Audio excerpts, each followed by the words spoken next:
If you ever hike in the Appalachian Mountains at night, and you hear footsteps that match yours, don't turn around. That's the warning I wish I had listened to. I'm not an outdoorsman. I don't hunt. I don't fish. I'm not into survival stuff. But my cousin Luke, he lives for it. Every year he drags me into the middle of nowhere for some bonding time. Last October, he convinced me to go camping deep in the Appalachian Mountains. The plan sounded harmless enough. Hike a few miles in, set up camp by this small mountain stream he knew, and stay one night. He promised it was safe. That word, safe, means something different out there. The first signs. We started the hike mid-afternoon. The air was cool, leaves crunching under our boots, everything smelling like damp pine.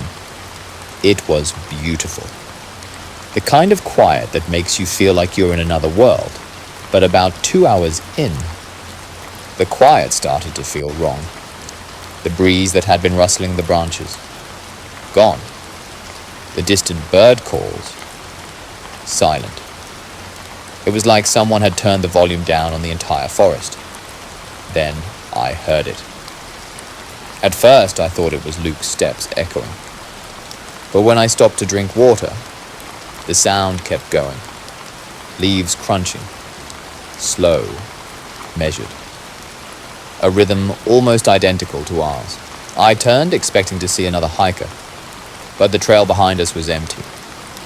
Luke laughed it off, said maybe it was a deer following the trail, but I could see his eyes flicking back every few minutes, like he didn't quite believe his own words. Campfire shadows. We reached the campsite around sunset. The stream was there, glistening under the last bit of light. Luke set up the tent while I got the fire going. The flames felt comforting.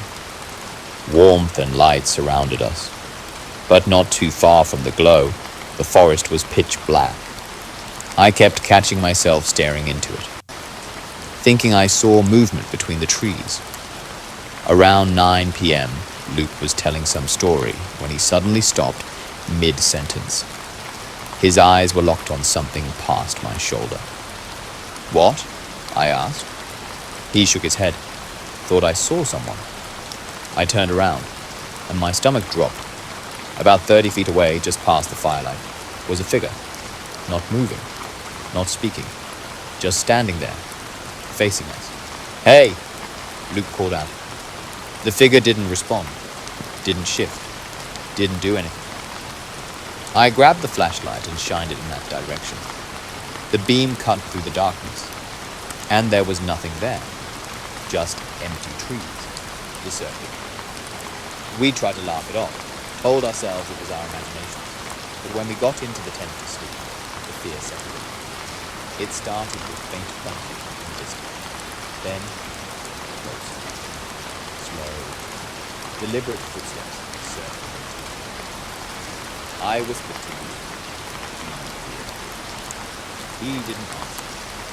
Just grabbed the hatch and kept me in the sleeping bag. The steps would stop for a few seconds, then start again from a different place.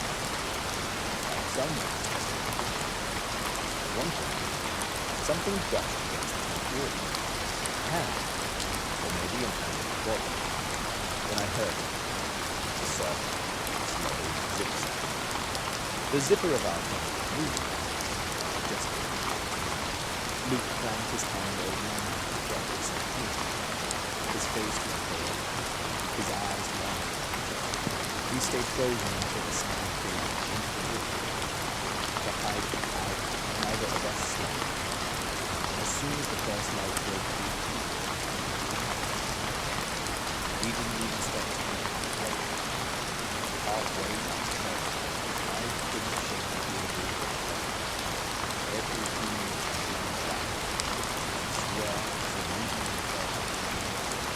Then I saw a figure there, crouched forward, facing the yellow hand, watching me. Its head tilted in a way no human should do. I tried to move. I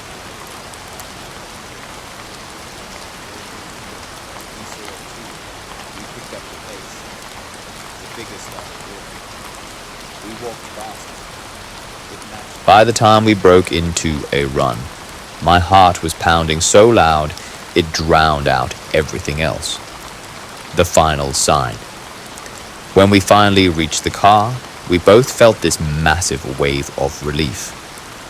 Luke fumbled with the keys, but then he froze, because sitting on the driver's seat was a pile of damn dead leaves. Leaves that hadn't been there when we parked. And right in the middle of that pile was a muddy boot print. The toe of the boot pointed toward the door. We didn't stick around to figure it out. We drove in silence until we hit the nearest gas station. Luke locked the car, walked inside, and didn't come out for almost 15 minutes. When he finally did, he didn't say a word, but he handed me something. It was a folded piece of paper. No words on it, just a crude drawing of two people in a tent. And outside that tent, a tall figure, watching. We haven't gone camping since.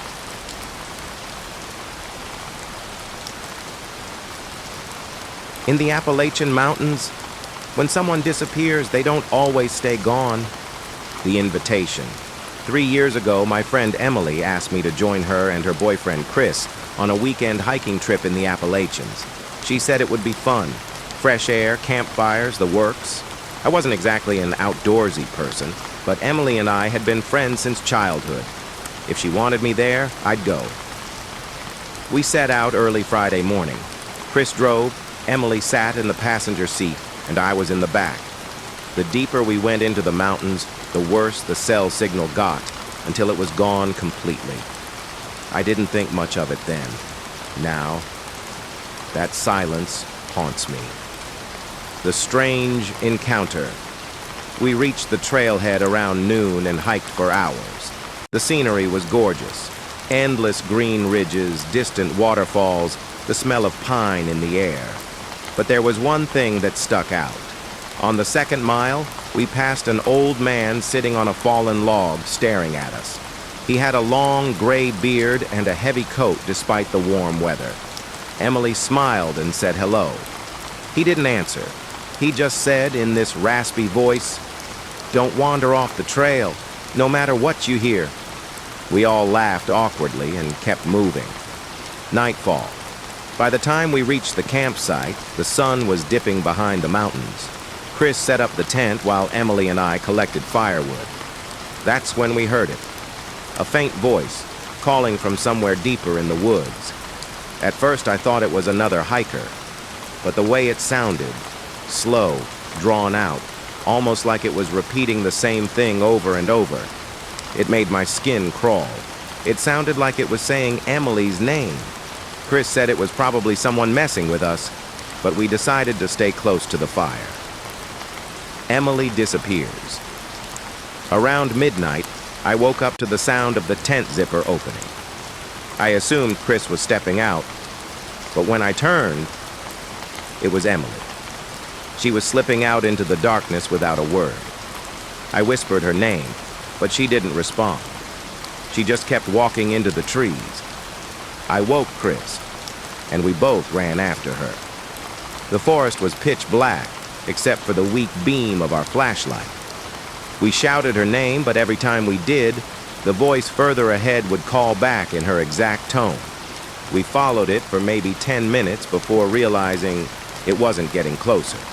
It was leading us away. The return. We lost the voice and made our way back to camp, hoping she'd returned. But the tent was empty. We searched all night. Nothing. At dawn, we hiked back to the car and drove to the nearest ranger station. They launched a full search. Emily was gone.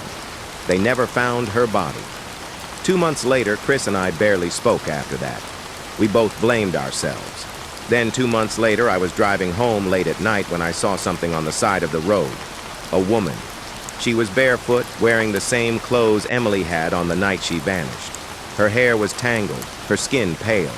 I pulled over, heart racing. Emily? She turned her head slowly and smiled. But there was something wrong. Her eyes looked empty. And when she spoke, her voice sounded exactly like the one in the forest that night. She said, "You shouldn't have followed me." Then, she walked backward into the tree line. And when my headlights hit her one last time, her face wasn't Emily's anymore. If you see strange lights moving through the Appalachian Mountains at night, don't follow them. They're not leading you anywhere safe. The beginning. Last summer, my older brother Mark and I drove into the Appalachian Mountains for a weekend of hiking and stargazing. Mark had just bought a new camera and wanted to get some night sky shots far from the city lights. We set up camp on an open ridge with a perfect view of the valley below. The weather was clear, the air cool. It felt like the perfect trip. But that night, something appeared in the darkness that still makes my stomach twist when I think about it. At the first sight. It was about 11 p.m. Mark was fiddling with his tripod when I noticed something moving down in the valley. At first I thought they were flashlights from other campers, but there was something strange about them. The lights weren't steady. They floated. And they moved in perfect unison. 3 small orbs of pale white, gliding slowly between the trees.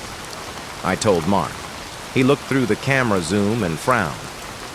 "They're too high to be people," he said quietly. We watched for a while, thinking maybe it was some kind of drone.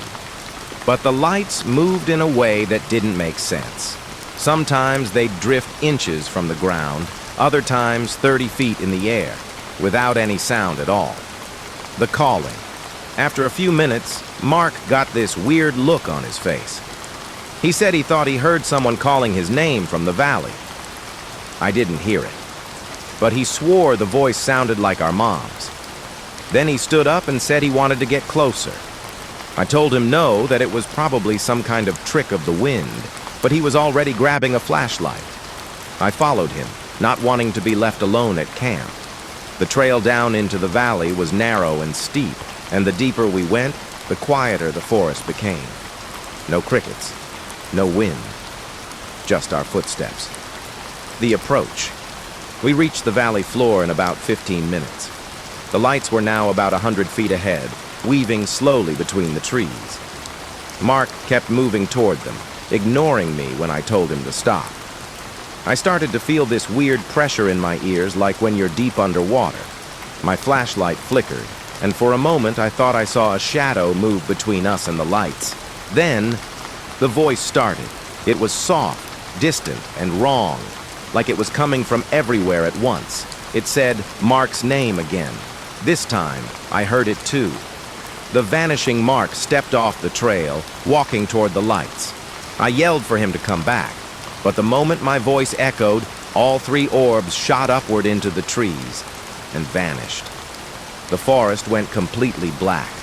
I swung my flashlight around, but Mark was gone. I searched for hours, calling his name, retracing my steps, even shining my light up into the trees. Nothing. Eventually, I had to hike back to camp alone. 2 weeks later, the search team never found him. No tracks, no clothes, no sign he'd ever been there. His disappearance made the local news. 2 weeks later, I was at home, scrolling through Mark's old camera files. There were hundreds of sky photos, but one picture was buried at the very end of the folder. It wasn't of the stars, it was of me, standing at the campfire that night. Only, I wasn't looking at the camera. I was looking into the trees behind me, and in the shadows, 3 pale lights hovered, inches from my head.